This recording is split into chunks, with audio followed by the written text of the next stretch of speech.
Hi y'all, it's Kate at Kate's Garden Chicken and Cat Rambles. It is the weekend.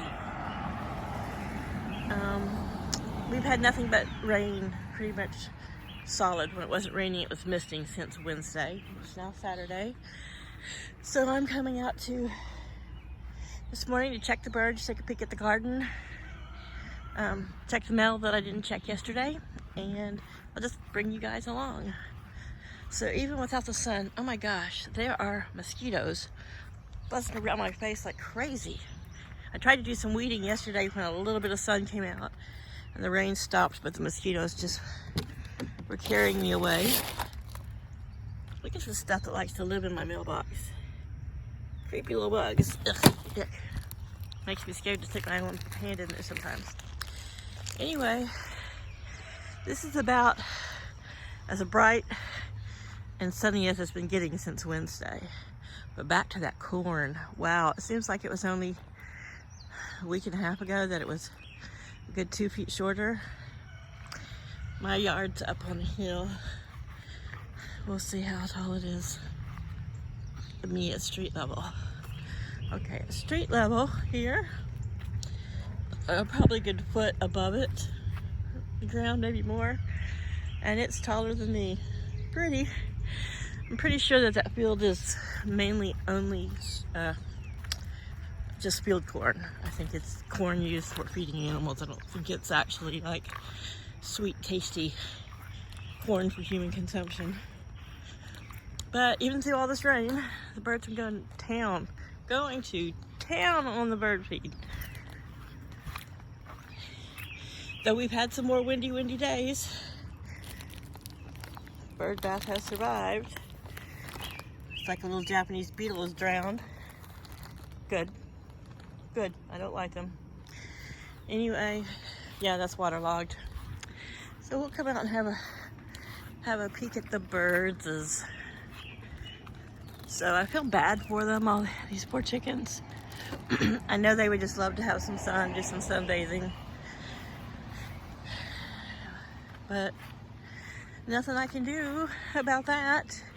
Yesterday, I didn't get a single egg from anybody. I don't know if it's just the several days of just rain and wind that it does provide some stress maybe, and they just are not wanting to lay. But so yesterday, I didn't film it.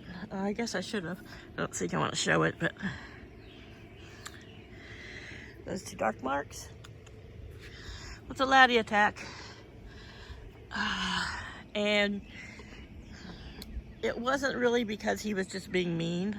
It was, I looked out the window and the rain had made the hawk net sag. We got another one, a bird nap. Paul's got to come out here and put in a taller post right there and one over here. And then we can attach it. Like I said, I'll have to tie in all along here, but at that point where those two meet, it'll be a lot taller.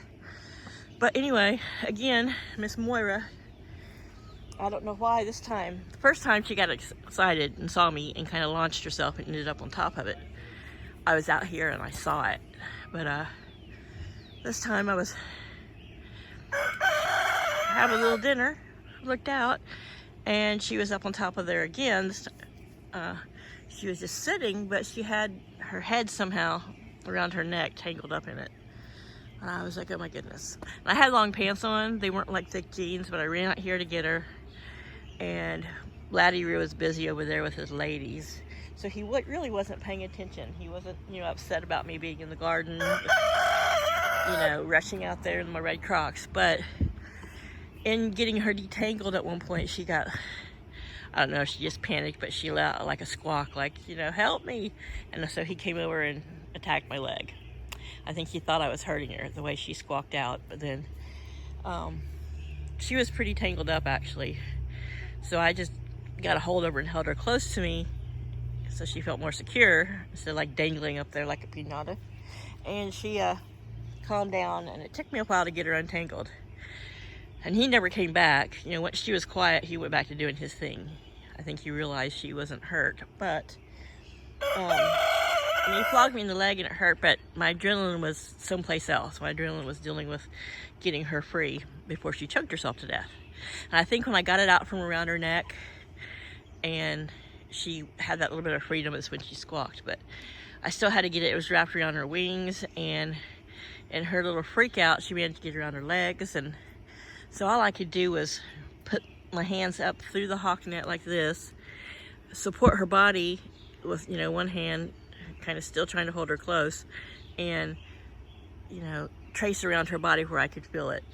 And I didn't want to let her go because the way it was wrapped around her wing, and if she freaked out, I was afraid she'd really hurt herself. And I've got, you know, 20 feet away, I had a pair of scissors. I would have cut a hole in it if I had to, but I got her loose. She was fine, no worse for wear.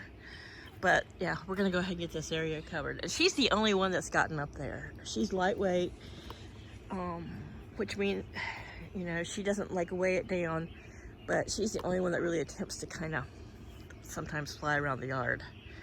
And so we're gonna have to clip some wings, even with the hawk net.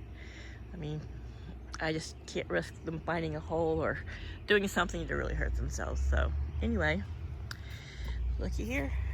This is the potatoes. We're getting some flowers on the potatoes. I harvested a ton of peas the day before yesterday, and some more yesterday morning.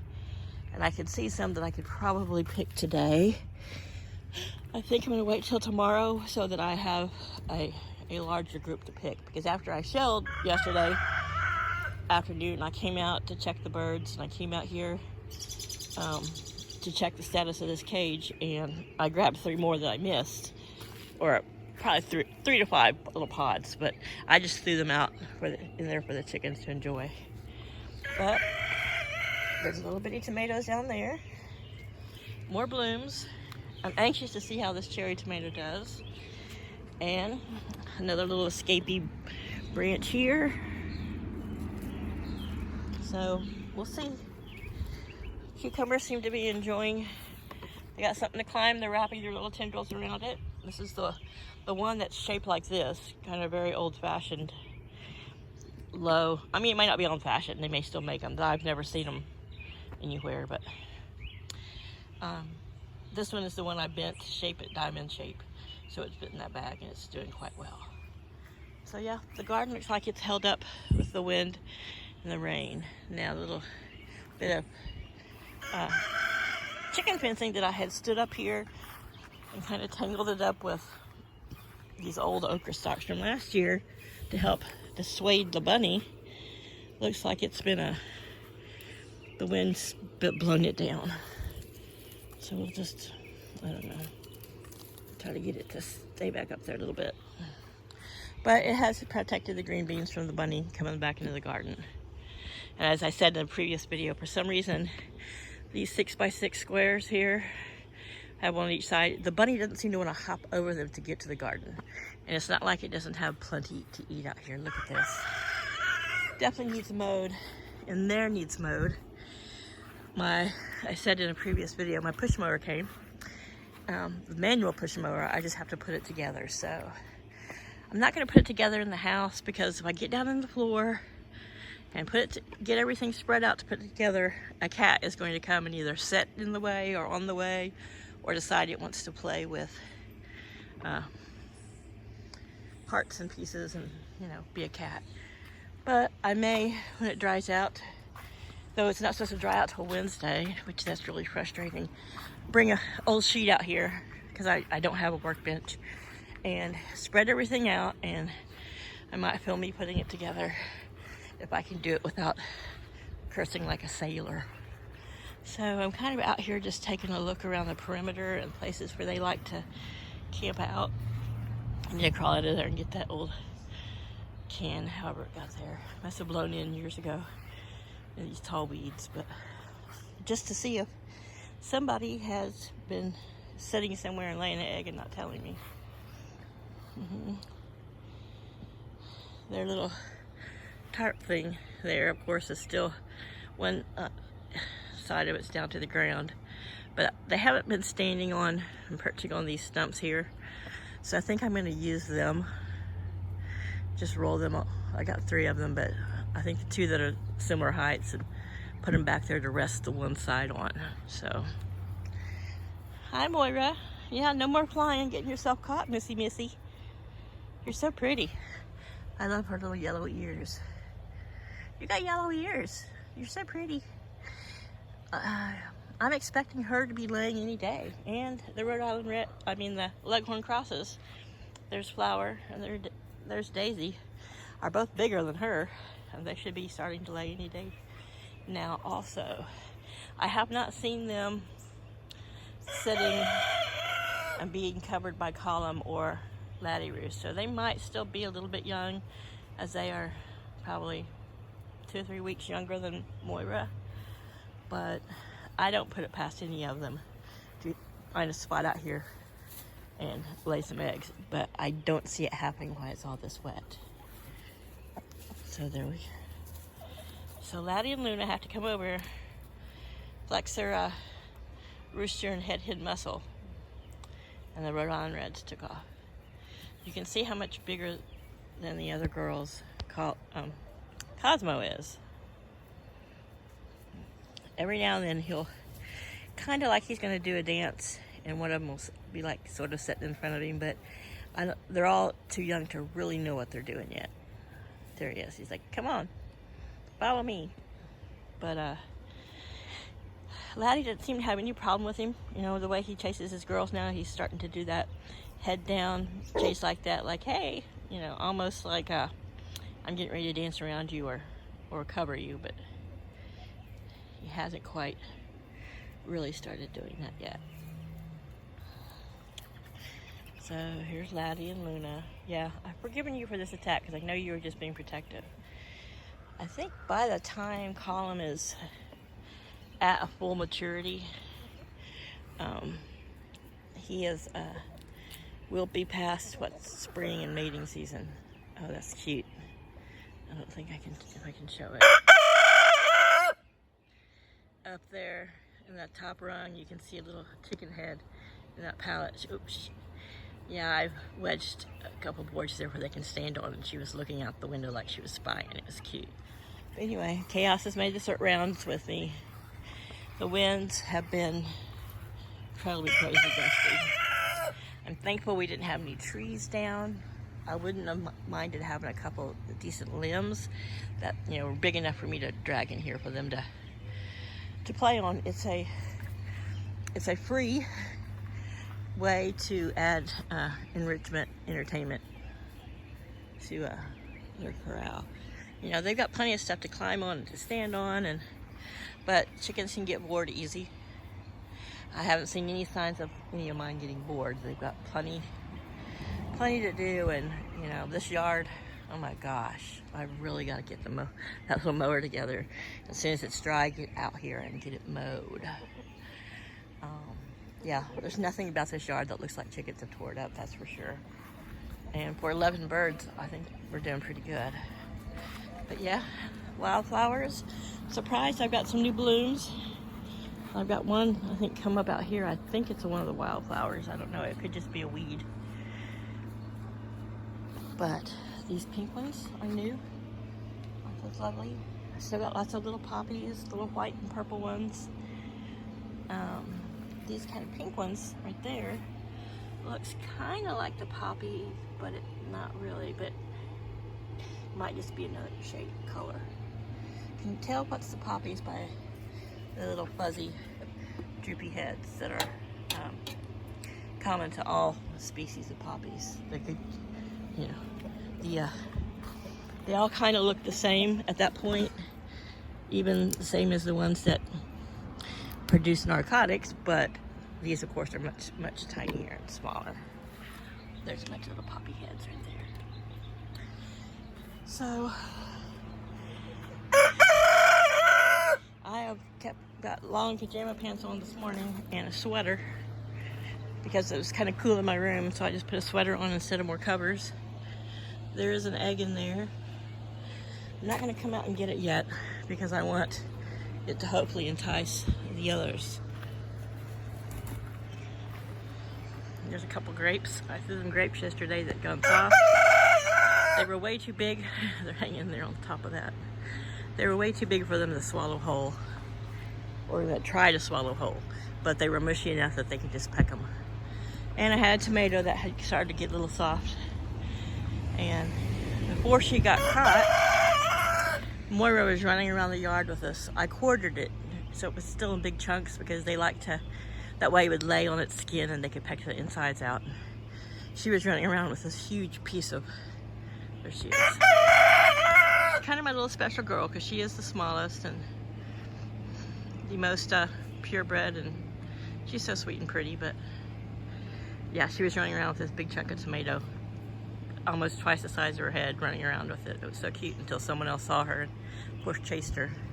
And she went there under the shade cloth to try to eat it, but she was joined by a couple others who weren't interested in the tomato until they saw she was interested in it. So I'm gonna take these stumps. I'll leave one out here for that feeder, but I've got 2 more. And I'm gonna put them, like I said, previous video, right here underneath that 4x4 to get that up off the ground. Because they do kind of stand on top of it like they're looking for bugs or something. I don't want them to scratch holes in it, but that's where we're at. Me and Chaos made our rounds. Everybody looks okay. Chaos is fine. This little happy bee is like, I'm fine. Oh, it's right here. I'm trying to keep up with it. Can't get a bee to stand still for a photo. Yeah. So they do like going under there. Just something new, something different. And Laddie, of course, is having his big mouth because I'm out here talking. But yeah, they're doing okay. I think they're just ready for the sun to come out. And possibly later this afternoon. We're supposed to get up in the mid-80s, and it's supposed to be mostly sunny later this afternoon. So I won't be out because that will be like probably mosquito central. And I just don't feel like covering myself in spray today, but we'll see. I need it to dry up a little bit so I can rake out the floor of their coop. It doesn't really get wet. It did get kind of wet around the door because everything was blowing that way. And so I sprinkled down some more bedding just on the floor just to kind of help absorb some of the moisture. Hello, Miss Moira. She knows to run from Luna. And Luna and Laddie, of course, are camera hogs, and you know, it's Damien and Heather. They're just attention fiends. Fiends, you guys. And so that they learned to run away, but you can see the difference in size. These leghorns, which are probably 2 or 3 weeks younger than her, are so much bigger than her. And they're a leghorn cross, so right now they pretty much just kind of look like leghorns, but their body shape may change round a little bit more like a Wyandotte. But I think it's pretty much, they're pretty much the same. Sometimes it's just kind of hard because they're all white, so you don't always see as much definition. But I noticed when they like floop out their feathers, that underneath all the white is a lot of gold, light gold feathers. So anyway, I'm gonna stop rambling. This is just 20 minutes of me watching the chickens do chicken stuff and talk to the cat. And I'm gonna go in, dry off my feet because this tall grass has got me wet up to my ankles, and allow them just to do their thing. All right, thanks y'all. I hope you have a great weekend. Welcome and howdy to anybody who's new. Like and share the videos. Yeah, they're mainly about the chickens in the garden right now because the cats don't do much but just sleep. But I'll throw some of the other cats in there. They're so cute when they run. Hey girls. Bye for now. Hi y'all, I'm just gonna tack this to the end of that long-winded video. I left my package on the back of the car. I'm gonna check the mail, but look, the sun is trying to come out. It's out a little bit, which means I will be retreating from the obvious swarm of mosquitoes that will be out. But yay, a little bit of blue sky and some clouds. So hopefully that's a sign that some of this is gonna dry up. Guess I better start making plans to put that mower together, huh? Thanks you guys, bye.